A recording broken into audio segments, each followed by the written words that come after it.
আচ্ছা, উকিলের ফিজের টাকাটা আছে আপনার কাছে? না দেবো? দেবো? যারা হাত পেতে দান নেয় তাদের টাকা আমি নিই না। রেখে দাও, ব্যাংকে জমা করে রাখো। যখন কোনো কাজ থাকবে না, ওই সুদেই তো তোমাকে খেতে হবে।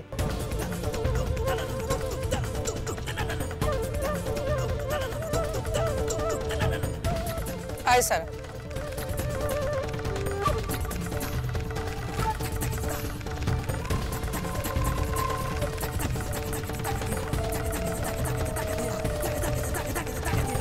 ওর এত বড় স্পর্ধা! কি কনফিডেন্স! এই সর্বজয়াকে কিন্তু আমরা চিনি না। হ্যাঁ, সেটাই তো বুঝতে পারছি না। কুষাণকে থাপ্পড় মেরে গেল, বলে গেল দিদির শাশুড়ি। এই প্রথম সর্বজয়া চৌধুরী একটা ঠিক কাজ করেছে। থাপ্পড় তো দরকার ছিল, বিশেষ করে সমাজের সেই সব মানুষদের জন্য যারা নারীকে সম্মান করে না। প্রত্যেককে মারা উচিত।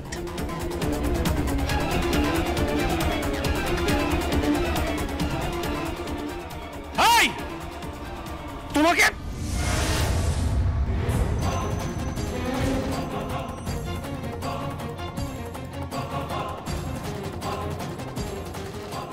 সর্বজয়া চৌধুরী একটু আগেই শিখিয়ে গেছে কি শাসন করতে হয়।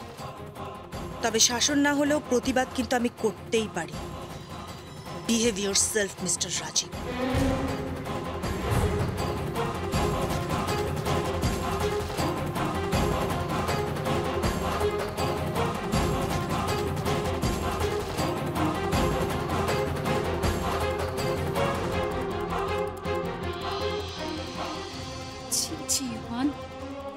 তোমার বাড়িতে বউদের সঙ্গে এরকম ব্যবহার করে? উর্বি, তুমি ভুল ভাবছো। তুমি না ইউভান, প্লিজ আমাকে একটু ভাবতে দাও। আমি আদেও এই বাড়িতে বউ হয়ে আসবো কিনা এটা নিয়ে আমায় ভাবতে হবে। আমার ভীষণ ক্লস্ট্রোফোবিক লাগছে। I am sorry. কোথায় যাচ্ছ উর্বি? আমার ভালো লাগছে না। তোমাকে কিন্তু এই বাড়িতেই বউ হিসেবে আসতে হবে। I am not sure. তুমি কি বলছো কি? You are not sure? না, আমি শিওর নই যে আমি এই বাড়িতে আসবো কিনা। আমারও ঠিক তাই মনে হয়। চলে যাও এখান থেকে। ছোটদা ভাই, পারলে তুইও যা। বাইরে গিয়ে বিয়ে কর, আনন্দে বাঁচ, জীবনটাকে উপভোগ কর। এরা তোদেরকে তোদের মতো করে বাঁচতে দেবে না।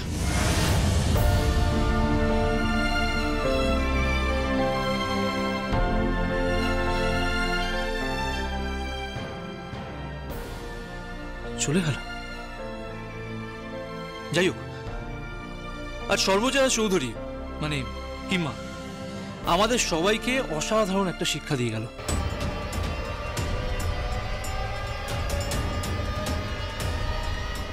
অসাধারণ শিক্ষা।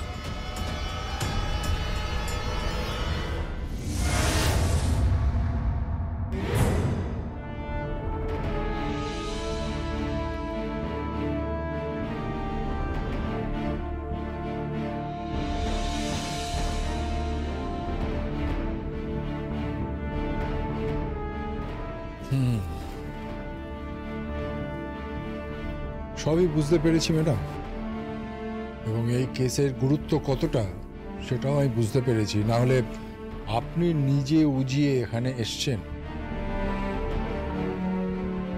তো ভাবতেই পারছি না। 20 বছর ধরে আমি সঞ্জয়বাবুর সঙ্গে কাজ করছি। ওনার কোম্পানির লিগাল সব সাইটগুলোই আমি দেখি, সেখানে আপনাকে কোনোদিনও দেখিনি। হ্যাঁ, আপনার সইটা দেখেছিলাম, আপনার সম্বন্ধে অনেক কিছু শুনেছি। আপনি ঘর কন্যা করতে ভালোবাসেন, আপনি ঘর সাজাতে ভালোবাসেন, আপনি সংসার ভালোবাসেন, আপনি একটা একান্নবর্তী পরিবারের বউ হয়ে থাকতে ভালোবাসেন, আর ভালোবাসেন আপনার স্বামীকে। তাই আপনি যখন সেই সংসারের আঙিনা থেকে এখানে এসছেন তখন বুঝতে হবে যে আপনি কতটা হেল্পলেস। হ্যাঁ আঙ্কেল, আমাদের খুব খারাপ অবস্থা, প্রায় দেউলিয়া হয়ে গেছি বলতে পারেন। আমার ড্যাডের এই অবস্থা, তার উপরে ওরা সবাই আমার মম। থাক, আমার সঙ্গে কি করেছে তা নিয়ে আমার দুঃখ নেই, অভিযোগ নেই, ওরা সবাই আমার ভাসুর, আমার দেওর, আমার আত্মীয় স্বজন।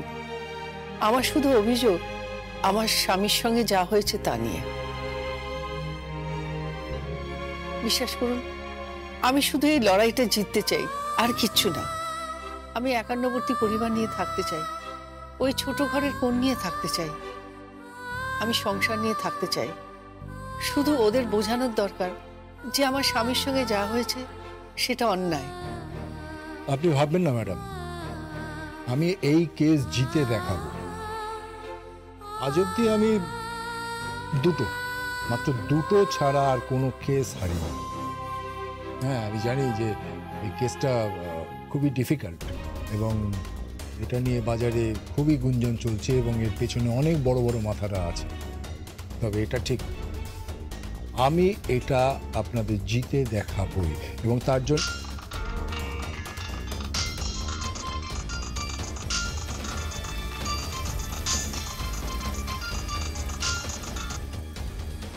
হাই আমার সর্বজয়া চৌধুরী সামনে বসে আছে, কোনো কথা বলবেন না। হ্যাঁ, না মানে আপনার সাথে আলাদা একটু কথা আছে। কেন কেন? দিওয়ালি বাম্পার অফার আছে। What? কি বলছেন নাকি? আরে বাবা, আপনার জন্য দিওয়ালি বাম্পার অফার আছে, শুনুন না, বোকামি কেন করছেন? শুনুন না মানে কি মুশকিল, সরুন না মানে সর্বজয়া চৌধুরীর সামনে থেকে সরে যান। আপনাকে বলছি, যান। হ্যাঁ, এক্সকিউজ মি ম্যাডাম, আমি 1 মিনিট আসছি। হ্যাঁ,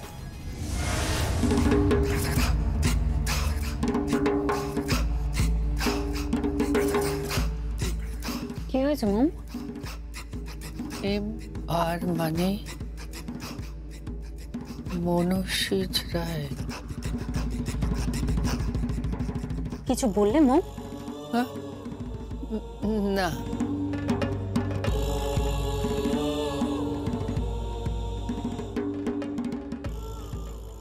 কাকে ফোন করছো তুমি?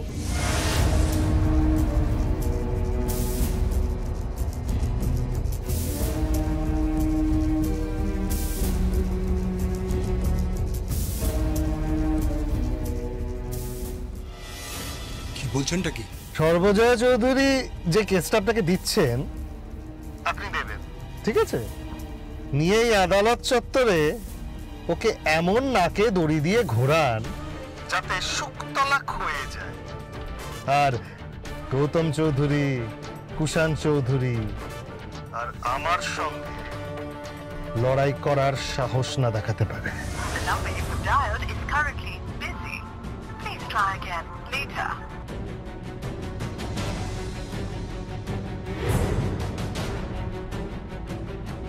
তারপর ও যখন সবকিছু হারিয়ে একদম সর্বশান্ত হয়ে যাবে, তখন আমি কথা দিচ্ছি, মানে আই প্রমিস, মানে আমি বলছি আপনাকে, আমি ওর থাকা খাবার ব্যবস্থা করে দেব, একটা আয়া সেন্টারে কাজ করিয়ে দেবো, অথবা ওই রাঁধুনি কাজও দিতে পারি। আর এখন তো বুঝতেই পাচ্ছেন ওইসব অনেক কিছুই তো হচ্ছে ওই দিন রাত্রির। কি বলছেনটা কি? উনি হচ্ছেন সর্বজয়া চৌধুরী। আরে ছাড়ুন, উনি সর্বজয়া চৌধুরী আর আমিও মনসিজ রায়। কথাটা মাথায় রাখবেন। 10 লাখ টাকা, 20 লাখ টাকা। এমার এই জিনিসটা একটু বোঝার চেষ্টা করুন, এইভাবে হয় না। আমি 20 বছর ধরে সঞ্জয় বাবুর সঙ্গে কাজ করছি, আমি আমার পেশার সঙ্গে কোনো রকম বিশ্বাসঘাতকতা করতে পারবো না। 50 লাখ। হ্যালো বাবু, আপনার শব্দ যখন শোনা যাচ্ছে না, বুঝলাম যে আপনার সব ওয়ার্ডস আমি 50 লাখ টাকায় কিনে নিয়েছি। দিওয়ালি ধামাকা বাম্পার অফার 50 লাখ টাকা। হ্যাঁ রাজু বাবু, হ্যাঁ বলছি কেসটা আপনি অ্যাকসেপ্ট করুন, বুঝলেন? আর তারপর ওকে নাকে দড়ি দিয়ে ঘোরাবেন। হ্যাঁ 50 লাখ টাকা, ওটাই তাহলে ডিল থাকলো। হ্যাঁ রাখছি, বাই।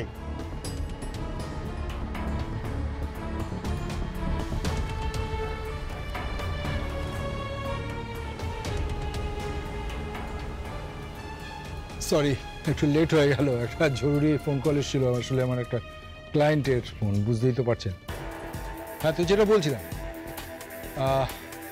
আমি এই কেসটা লড়বো, এবং তবে কেসটা বড্ড ডিফিকাল্ট, তো আমাকে দু একদিন সময় দিন, আমি একটু কেসটা স্টাডি করি, তারপরে না হয় আমি আপনাকে এর ব্যাপারে আরও ডিটেলটা বলতে পারবো আর কি।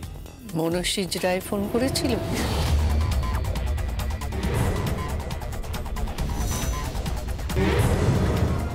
কি বললেন? কি বলছেনটা কি?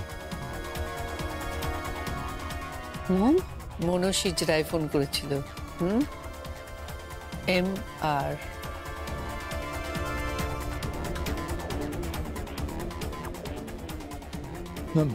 মানে আপনি কি বলছেনটা কি? কত টাকায় রফা হলো?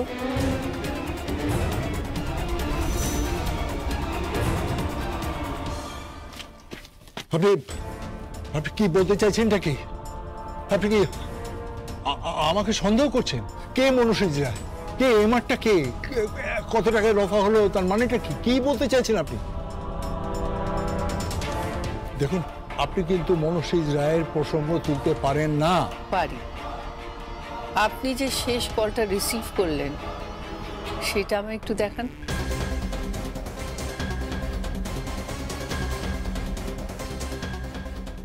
না না, আপনি এইভাবে আমাকে জেরা করতে পারেন না। জানি পারি না, কিন্তু একজন অসৎ আত্মবিশ্বাস হারিয়ে যাওয়া মানুষের মুখ দেখবেন, আয়নার সামনে দাঁড়ান,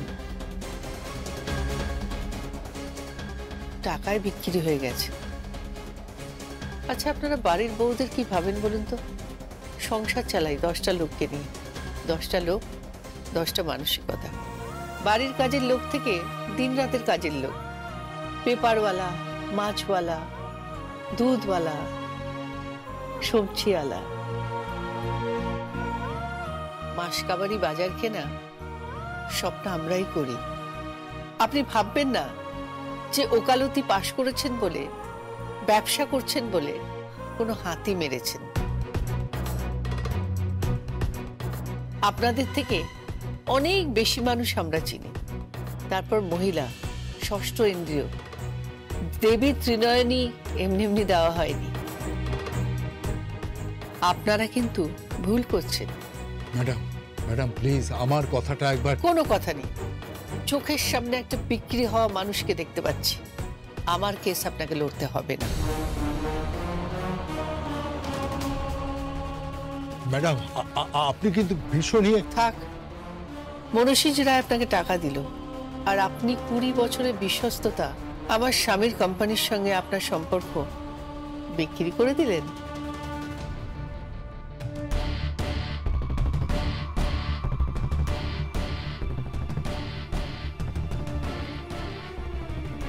মম, কাকে ফোন করছো? আমি তো কিছুই বুঝতে পারছি না। আমি বুঝতে পারছি। Hats off aunty.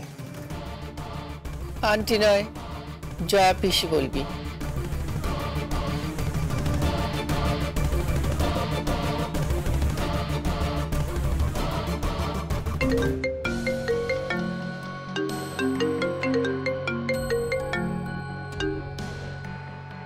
হ্যালো মনস্বীজ, তুমি বোধহয় টাকা দিয়ে বাসব বাবুকে কিনে নিয়েছো। কি বলছেন কি? হ্যাঁ, যে পোশাকটা পরে আছো সেটা কোম্পানির পয়সায়, যে জুতোটা পরে আছো সেটাও কোম্পানির পয়সায়, যে ফ্ল্যাটটা কিনেছো সেটাও কোম্পানির পয়সা। শুধু মধুরা চৌধুরীর ভাই হয়ে আর গৌতম চৌধুরীর শালা হয়ে এই সুবিধাগুলো পেয়েছো। তোমাকে দেখে না গান্ধার দেশের শকুনির কথা মনে পড়ছে। অনেক উঁচু গলায় কথা বলে ফেলেছো, আমার স্বামীও কখনো বলেনি। আওয়াজটা না বাঁচিয়ে রাখো, পরে কাজে লাগবে। আর হ্যাঁ, বাড়ির বাসন মাজিয়ে, রান্না করিয়ে, পুজো করিয়ে আমাদের বাড়ির বউদের যা ভাবছো, আসলে প্রমাণ হয় গণ্ড মূর্খ তোমরা। আসলে আমরা না সব বুঝি, না বোঝার ভান করে বাড়িতে অ্যাডজাস্ট করে চলি। যেদিন সমস্ত বাড়ির বউরা রিভোল্ট করবে না, সেদিন বুঝবে। রাখছি, চলি বাসিবাবু। ও হ্যাঁ, আমি না আপনার মতো ডিসঅনেস্ট নই। আপনার ফিজের টাকাটা অনেক কষ্ট করে জোগাড় করেছি।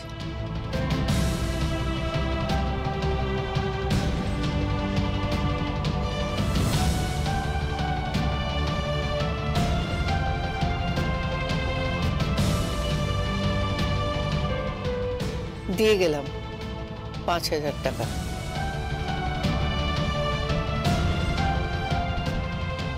আমার স্বামীর কোম্পানির তরফ থেকে এই শেষ পারিশ্রমিক। নমস্কার। আর হ্যাঁ, ওকালতি খুব শ্রদ্ধার পেশা, খুব শ্রদ্ধা করি এই পেশাকে। এই পেশায় দাঁড়িয়ে দালালি করবেন না। আয় সারা।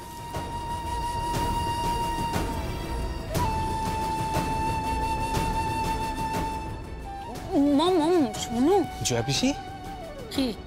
আরে আপনি তো মানে একেবারে সেই শার্লক হোমস, আমাদের ফেলু মিত্তির, কিরিটি, ব্যোমকেশ বক্সী সবাইকে কাত করে দেবেন। বাড়ির বউয়ের বুদ্ধি নিয়ে সবাই যদি চলতো না, তাহলে দেশটা অনেক এগিয়ে যেত। নে চল।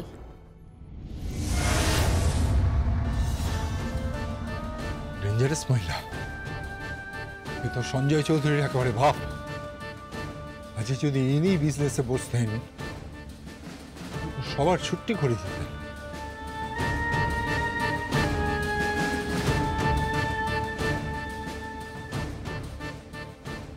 দেওয়ালি বাম্পার 50 লাখ। সরি সর্বজয়া দেবী, 50 লাখ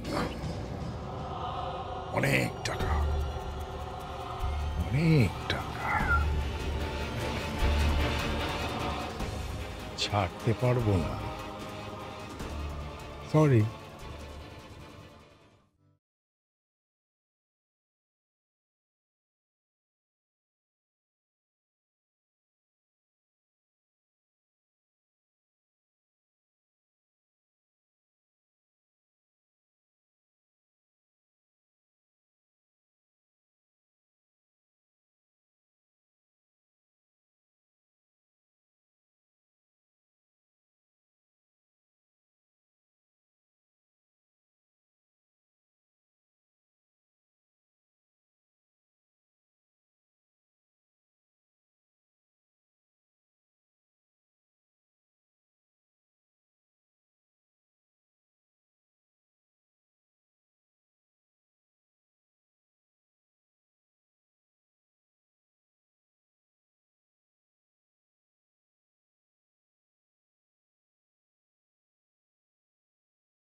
কি হচ্ছেটা কি?